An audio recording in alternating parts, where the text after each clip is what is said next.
It's that time of year again. I promised I would keep you up to date on how my city is spending $100 million over 4 years to accelerate building its active transportation network.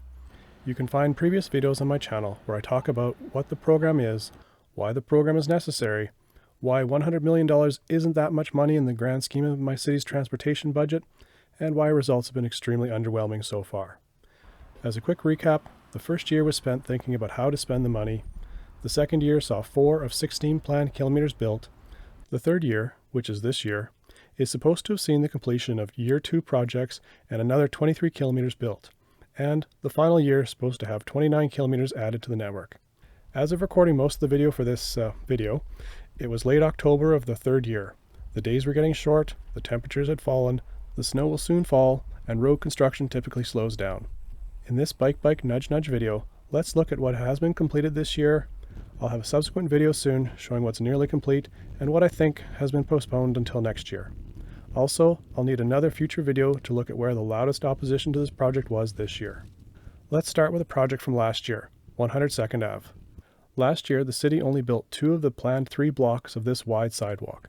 I've complained many times on this channel that wide sidewalks aren't actual bike infrastructure, so I'll try to spare you the specifics here again. If I put my usual complaints aside, this new bit of wide sidewalk is okay.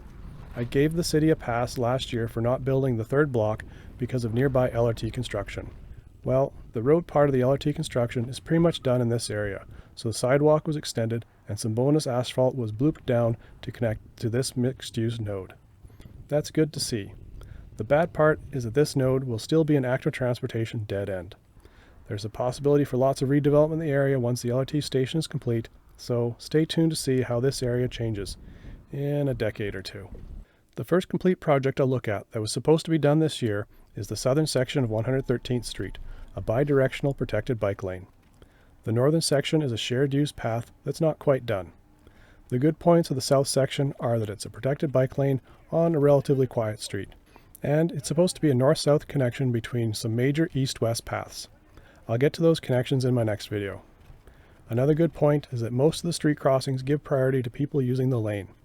The bad points are that the second busiest crossing doesn't have lights or anything to help people cross. At the busiest crossing, the beg button takes about 2 minutes to change. The south end of the bike lane is also difficult to access, as ride-hail and food delivery drivers are almost always illegally stopped there whenever I pass through. The very north end is worse than the south, as the path just ends mid-block. There was supposed to be a shared use path built across the street, but it doesn't look like that's happening this year. And the last bad point is that this is brand new infrastructure, and some geniuses at the city decide to place this pole in the middle of the junction of 2 shared use paths. There is so little to say about 119th Ave. The 2 modal filters are good, but otherwise the city has just crapped out a minor speed bump every 2 blocks and will take a victory lap for creating just over 2 kilometers of local street bikeway, which just makes this street 9% of the total infrastructure promised this year. There's an additional wide sidewalk in the area which connects to an older path. A few curb extensions were installed on the street to force people on bikes closer to SUVs, and there's reduced parking on the north side of the street. The 30 km/h speed limit signs haven't been installed yet, which will definitely be the main reason not a single driver will speed along this street. As I've shown in previous videos, and you'll see in my next video, it's too dangerous to let people on bikes use a travel lane with missing signs, but SUV drivers are allowed to live dangerously. Maybe the sharrow markings will help with wayfinding, but nothing here makes me prefer riding on this street over any of the other residential streets in the area. Let me know in the comments if I'm wrong, and the changes to this street will change your mind and turn you into someone who rides a bike everywhere. The city applied the same treatment to 63rd Ave. 4 speed bumps makes this active transportation infrastructure. The sidewalk was also widened on Allenale Road, but there's nothing to keep people safe as they cross the road to the wide sidewalk. The large radius curve ensures drivers can come around the corner at high speed. As for the new wide sidewalk, it leads to the intersection of 2 stroads. I thought it was a dead end, but the sidewalk across the street is designated as a wide sidewalk in the city's data.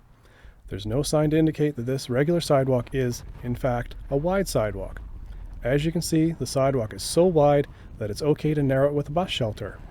I'm sure a shared use path sign would have kept this driver from nearly running me over. The final bit that I'm going to graciously call complete is the wide sidewalk along 69th Ave. Nice. As much as I dislike wide sidewalks, my city has taken this one to a whole other level. I guess a good part is that there are few roads or driveways crossing the wide sidewalk, which reduces conflicts.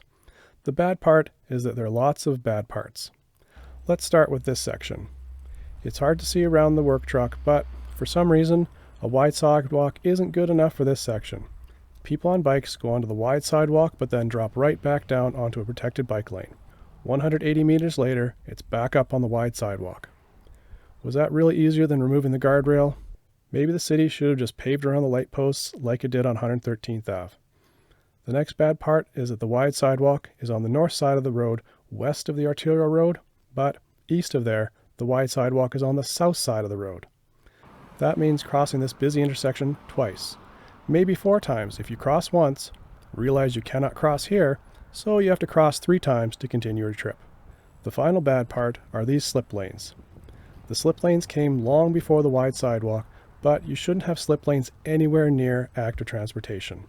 Subscribe to this channel to find out if I win the fight with my city, as it's currently planning to have a slip lane for SUVs as part of a protected bike lane as part of next year's construction. But back to the current slip lanes. This one is especially bad since it leads to a free flow lane. Drivers in the know aren't slowing down or looking to yield to anything as they come around this corner. The last thing I'll say about this section is that it shows why I argue that wide sidewalks are SUV infrastructure. You can still see and use the painted bike gutters on this road. There's also a grass meridian. There's tons of room to convert the painted bike gutters into protected bike lanes, but instead, the city chose to give the painted bike gutter space back to drivers. Plus, there are now conflicts between people biking and people walking. And that's my look at what has been installed this summer as part of the Active Transportation Network Expansion Acceleration. I'm disappointed with what's been completed this year. I looked around in late August and almost nothing had been started, so all of the work has been done in about 2 months. Unfortunately, it wasn't the 2 months at the beginning of the construction season, it was the 2 months just before the snow falls. The percentage of people who ride bikes in the winter is going up in my city as infrastructure improves. But why does my city delay most new active transportation infrastructure until nearly winter, so that more people cannot use the new infrastructure all summer? Also, only 2 of the nearly 14 completed kilometers I've seen personally counts as high-quality bike infrastructure. All the rest keeps people on bikes in conflict with drivers or clears more space on roads for SUVs. This is very necessary work being done, and City Council gave direction to administration to get it done. In my opinion, it's administration that's messing up the whole thing by not being bold and just building a bunch of meh. But that's only my opinion. Let me know if you started biking because you now feel safe on these wide sidewalks and shared streets. If you live elsewhere, is your city building better, or are you envious of my city's new speed bumps? I'll be back soon to show you what hasn't been finished yet, what's been postponed, and what part of the project got people particularly angry. Thanks for watching.